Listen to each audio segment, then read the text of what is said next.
UGC के खिलाफ party तो बना डाली, लेकिन अलंकार अग्निहोत्री क्या टिकेंगे? सवर्णों का मिलेगा साथ या बिगड़ जाएगी बात? अलंकार अग्निहोत्री की आरएएम पार्टी के आगे क्या है बड़ी चुनौती? सियासी गलियारों में भी चर्चा छिड़ी, भरी अलंकार ने हुंकार। फिर एक बार अलंकार अग्निहोत्री सुर्खियों में है, क्योंकि वृंदावन की भीड़ में जब अलंकार अग्निहोत्री मंच पर आए तो माहौल सिर्फ घोषणा का नहीं था, एक तरफ बेचैनी भी थी, क्योंकि एक ऑफिसर जिसने कुर्सी छोड़ी, जिसने सिस्टम को खुली चुनौती दी, वही अब जनता से कह रहा है कि मैं लड़ाई बाहर से लड़ूंगा।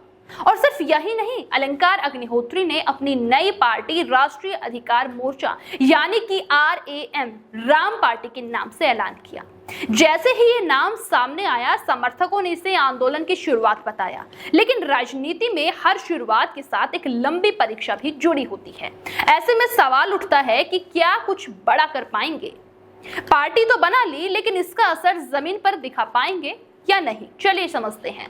दरअसल अलंकार ने अपनी बात की जड़ यूजीसी के मुद्दे से जोड़ी है। उनका कहना है कि नए नियमों ने समाज में दरार पैदा कर दी है, वर्गों को आपस में उलझाया है, और वो इसे सिर्फ शिक्षा का सवाल नहीं, अधिकार का सवाल बता रहे हैं। इसीलिए पार्टी का नाम भी अधिकार से जुड़ा रखा गया। दोस्तों, मंच पर राम का धनुष, कृष्ण की बांसुरी और परशुराम का फरसा, ये सब सिर्फ प्रतीक नहीं थे, बल्कि एक साफ संकेत था कि वो अपनी राजनीति को सांस्कृतिक पहचान से जोड़ना चाहते हैं। लेकिन कहानी यही से दिलचस्प होती है, क्योंकि उत्तर प्रदेश की राजनीति में सांस्कृतिक प्रतीक नए नहीं हैं। यहाँ पहले से बड़े दल इसी जमीन पर अपनी पकड़ बनाए बैठे हैं। ऐसे में सवाल उठता है कि क्या राम पार्टी अपनी अलग पहचान बना पाएगी, या फिर वही वोट बैंक खींचने की कोशिश करेगी जो पहले से बटा हुआ है? अगर स्वर्ण और ओबीसी वर्ग का एक हिस्सा सच में नाराज है, तो क्या वो नई पार्टी के साथ जाएगा या पुराने समीकरणों में ही सुरक्षित महसूस करेगा? क्योंकि राजनीति सिर्फ नारों की नहीं, नेटवर्क की भी होती है। अलंकार के पास भावनात्मक कहानी है। पिता का जल्दी निधन, पढ़ाई में टॉप, नौकरी छोड़कर परीक्षा पास करना, ऑफिसर बनना और फिर इस्तीफा दे देना। दोस्तों, ये कहानी युवाओं को जोड़ सकती है, लेकिन चुनाव में बूथ, कार्यकर्ता, संसाधन और धैर्य चाहिए। नई पार्टी को गांव-गांव तक पहुंचना होगा, सिर्फ प्रेस कॉन्फ्रेंस से बात आगे नहीं बढ़ती। हालांकि एक और परत है इस कहानी की। दरअसल अलंकार खुलकर कह रहे हैं कि भाजपा से सामान्य और ओबीसी वर्ग का मोह भंग हो चुका है। ये सीधी राजनीति चुनौती है, लेकिन भाजपा का संगठन मजबूत है और उसका आधार भी व्यापक है। अगर राम पार्टी उसी आधार को तोड़ना चाहती है, तो उसे सिर्फ आरोप नहीं, ठोस विकल्प भी देना होगा।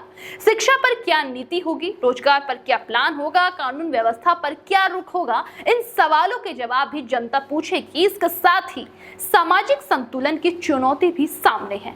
अगर पार्टी को सिर्फ एक वर्ग की आवाज माना गया, तो विस्तार रुक सकता है।